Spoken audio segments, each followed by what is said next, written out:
है मसीह का प्यारा वचन, ये है वचन प्यारा। परमेश्वर के धन्य नाम की महिमा हो। प्रभात मनन के सत्र 2559 में आप सभी का बड़े प्रेम के साथ स्वागत करता हूं। आइए आज के मनन के लिए हम पढ़ते हैं यूहन्ना की पहली पत्री 3 अध्याय 2 पद। हे प्रियो, अब हम परमेश्वर की संतान हैं और अभी तक ये प्रकट नहीं हुआ कि हम क्या कुछ होंगे। इतना जानते हैं कि जब वो प्रकट होगा तो हम उसके समान होंगे, क्योंकि उसको वैसा ही देखेंगे जैसा वो है। पूरे मसीही जीवन को हम 3 वाक्यों में समझ सकते हैं। पहला, यीशु मसीह को ग्रहण करना, एक्सेप्टिंग जीसस क्राइस्ट। दूसरा, यीशु मसीह के पीछे चलना, फॉलोइंग जीसस क्राइस्ट।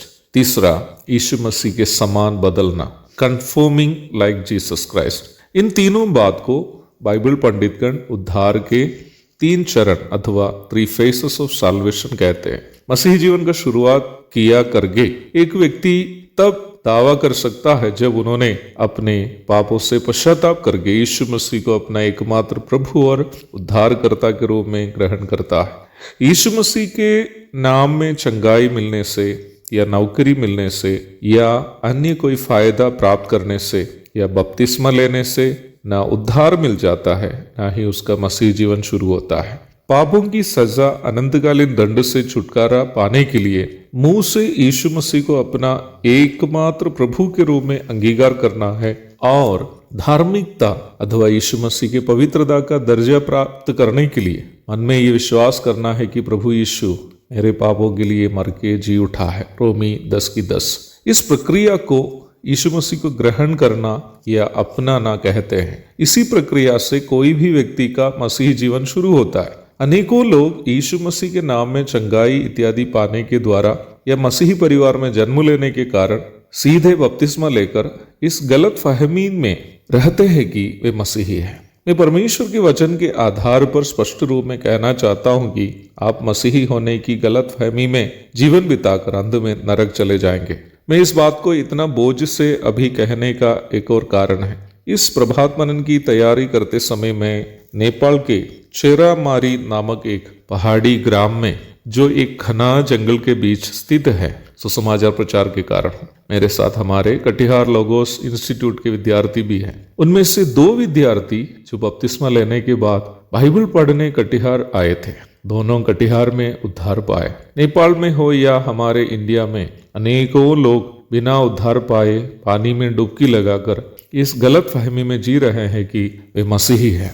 मैं आपसे स्पष्ट रूप में कहना चाहता हूं कि यदि आपका उद्धार वास्तव में नहीं हुआ हो तो आप बपतिस्मा लेने के बाद भी नरक चले जाएंगे। तो मसीही जीवन का पहला चरण यीशु मसीह को ग्रहण करना है या उद्धार पाना है। मसीही जीवन हम अपनी ताकत से बिताने का जीवन नहीं है, ये पवित्र आत्मा की सामर्थ्य से बिताने का जीवन है। पवित्र आत्मा एक व्यक्ति के जीवन में तब आता है जब वह यीशु मसीह को उद्धारकर्ता के रूप में ग्रहण करता है। इफिसी अध्याय 1:13-14। मसीह जीवन का दूसरा चरण यीशु मसीह के पीछे चलना है अथवा फॉलोइंग क्राइस्ट है। उद्धार प्राप्त हर एक मसीह विश्वासी का यह दायित्व है कि वह यीशु मसीह के पीछे चले। पहला पत्रस 2:21। वर्तमान संसार में यीशु मसीह देह रूप में नहीं है, इसलिए ही जैसे यीशु मसीह के सांसारिक जीवन काल में उनके पीछे जैसे लोग चलते थे वैसे चलना हमारे लिए संभव नहीं है। वर्तमान संसार में यीशु मसीह के पीछे चलने का अर्थ यह है कि हम अपने पाप से प्रदूषित स्वभावों को बदलकर यीशु मसीह के पवित्र स्वभावों को हमारे जीवन के द्वारा दर्शाए।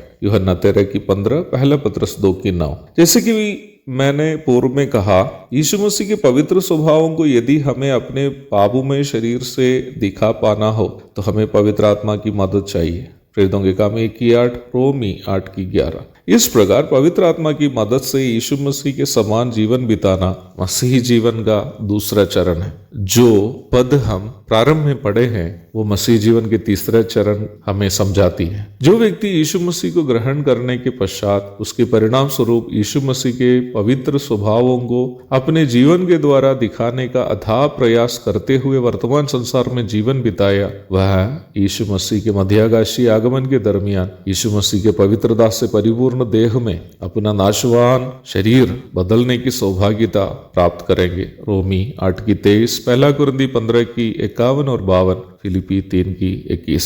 अर्थात फिर हमें कभी पाप का प्रभाव ही नहीं होगा। हम उस अनंतता में यीशु मसीह के समान महिमामय शरीर में मसीह के संग जीवन बिताएंगे। मुझे सुनने वाले प्रिय भाई बहनों, आप ये अवश्य परखें कि आप बिताने वाला मसीह जीवन यही है या कुछ और है। एक और शुभ दिन की धन्य कामनाओं के साथ आज का मनन में यहाँ समाप्त करता हूँ। प्रभु आप सबको आशीष दे। आमीन।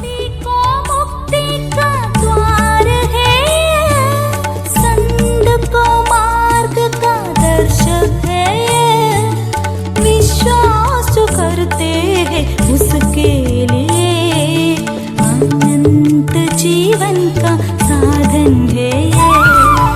ये है वचन, प्यारा वचन, यीशु मसीह का प्यारा वचन।